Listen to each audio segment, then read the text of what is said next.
Assalamualaikum warahmatullahi wabarakatuh. Pada mata kuliah Manajemen Produksi yang diampu oleh Bapak Estu, pada pertemuan kali ini kita akan membahas materi tentang manajemen persediaan yang disusun oleh yang pertama Abida Titin Masruroh, yang kedua Alfiana Rohmatin, yang ketiga Alvina Damayanti, yang keempat Almas Nur Ikhwan, yang kelima Ambar Wahyu Harina Yueti, dan yang keenam Anik Nuria. Poin-poin yang akan kita bahas yaitu yang pertama, definisi manajemen persediaan. Yang kedua, mode dalam manajemen persediaan. Yang ketiga, fungsi manajemen persediaan. Yang keempat, faktor yang mempengaruhi persediaan. Yang kelima, biaya persediaan. Dan yang keenam adalah hubungan manajemen persediaan dengan manajemen lain. Pembahasan yang pertama adalah definisi manajemen persediaan. Jadi, manajemen persediaan itu merupakan bagian yang penting dalam perusahaan, di mana manajemen perusahaan itu merupakan sistem-sistem untuk mengelola persediaan. Bagaimana barang-barang persediaan tersebut dapat diklasifikasikan dan seberapa akurat catatan-catatan persediaan tersebut dapat dijaga. Kemudian, manajemen persediaan itu bertugas untuk menjaga dan mengontrol persediaan yang dimiliki perusahaan.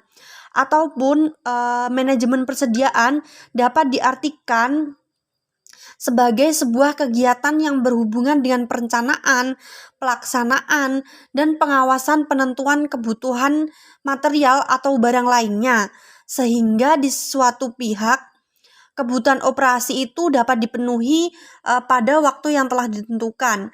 Dan di lain pihak, investasi persediaan material atau barang lainnya itu dapat ditekan secara optimal. Mode dalam manajemen persediaan. Seiring berkembangnya ilmu pengetahuan dan teknologi yang semakin modern, persaingan antar perusahaan di Indonesia semakin meningkat. Adanya persaingan antar perusahaan yang semakin meningkat tentunya mendorong setiap perusahaan besar, menengah, ataupun kecil untuk meningkatkan efisiensi secara tepat di segala bidang. Salah satu upayanya adalah dengan pengendalian persediaan bahan baku tentunya. Perusahaan perlu mengambil sebuah metode dalam manajemen persediaan. Yang pertama adalah bentuknya berupa EOQ atau Economic Order Quantity. EOQ adalah suatu cara untuk memperoleh jumlah barang dengan biaya minimum dan adanya pengawasan terhadap biaya pemasaran dan biaya penyimpanan. Kemudian dalam artian lain, EOQ adalah jumlah barang yang dibeli dengan biaya persediaan yang minimum atau sering disebut dengan jumlah pesanan yang optimal. Yang kedua adalah Continuous Review System.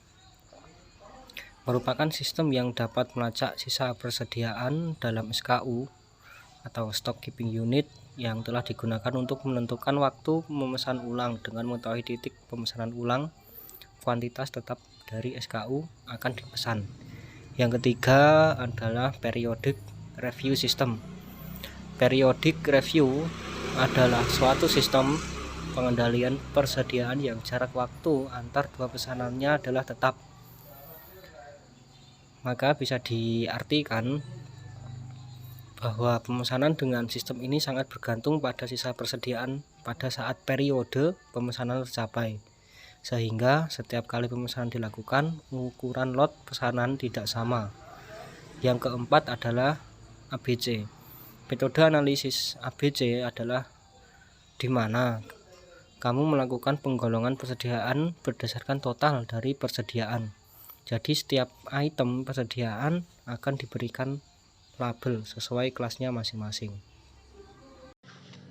Beberapa fungsi penting yang terdapat dalam persediaan dalam memenuhi kebutuhan perusahaan. Yang pertama, menghilangkan risiko keterlambatan pengiriman bahan baku atau barang yang dibutuhkan perusahaan. Yang kedua, menghilangkan risiko jika material yang dipesan tidak baik sehingga harus dikembalikan. Yang ketiga, menghilangkan risiko terhadap kenaikan harga barang atau inflasi. Yang keempat, untuk menyimpan bahan baku yang dihasilkan secara musiman sehingga perusahaan tidak akan kesulitan jika bahan itu tidak tersedia di pasaran. Yang kelima, mendapatkan keuntungan dari pembelian berdasarkan diskon kuantitas. Yang keenam, memberikan pelayanan kepada pelanggan dengan tersedianya barang yang diperlukan. Sehingga dapat disimpulkan bahwa perusahaan mempunyai kebebasan untuk melakukan operasi-operasi internal sehingga dapat memenuhi permintaan pelanggan tanpa menunggu supplier, dan kemudian perusahaan dapat memproduksi dan membeli persediaan dengan meminimalisir pengeluaran, dan fungsi yang terakhir adalah perusahaan dapat menghadapi terjadinya fluktuatif permintaan pelanggan dan kenaikan bahan baku yang terjadi sewaktu-waktu. Selanjutnya yaitu faktor yang mempengaruhi persediaan. Ada beberapa faktor yang diperhitungkan oleh manajemen persediaan dan bisa mempengaruhi tingkat persediaan perusahaan, seperti yang pertama, jumlah dana yang tersedia. Ketersediaan dana yang dimiliki sangat berpengaruh terhadap prioritas pembelian persediaan. Yang kedua, lead time atau lamanya waktu tunggu barang yang dipesan sampai barang diterima. Yang ketiga, frekuensi penggunaan selama satu periode. Semakin sering digunakan, semakin kecil persediaan yang tersedia. Dan yang keempat, daya tahan persediaan. Persediaan yang memiliki daya tahan yang lemah seperti buah, daging, dan barang sejenisnya harus segera cepat dikeluarkan atau dijual. Apabila dilihat dari tipe persediaan, ada beberapa faktor yang mempengaruhi setiap tipe persediaan, yaitu yang pertama ada bahan mentah. Bahan mentah atau bahan baku bisa dipengaruhi oleh sifat bahan baku tersebut, musiman atau tidak, cepat rusak atau tidak. Yang kedua, barang dalam proses. Barang dalam proses atau barang setengah jadi merupakan barang hasil produksi bahan baku namun masih belum layak dijual. Dan yang ketiga, barang jadi atau barang dalam proses yang telah selesai di finishing dan siap untuk dijual. Selanjutnya, biaya persediaan. Biaya persediaan dikelompokkan menjadi beberapa kategori. Yang pertama yaitu biaya pemesanan atau order cost.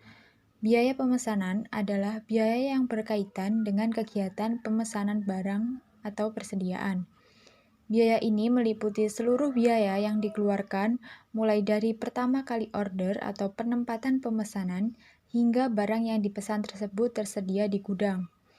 Ada beberapa contoh biaya pemesanan, di antaranya yaitu biaya komunikasi, yang kedua ada biaya pengiriman, lalu ada biaya pengepakan, biaya pemrosesan, dan ada biaya pemeriksaan penerimaan. Yang kedua ada biaya penyimpanan atau carrying cost atau holding cost, yaitu biaya penyimpanan yang muncul dan dikeluarkan untuk menyimpan barang atau material atau bahan baku yang telah dipesan sebelumnya. Biaya penyimpanan ini bisa berubah sesuai dengan nilai persediaan yang disimpan. Yang ketiga ada biaya asuransi.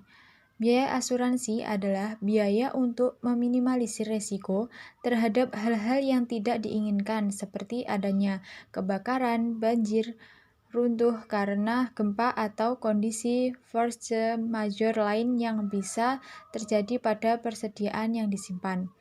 Dengan asuransi, setidaknya barang yang terkena musibah tidak menimbulkan kerugian material yang berarti. Yang keempat ada biaya keamanan.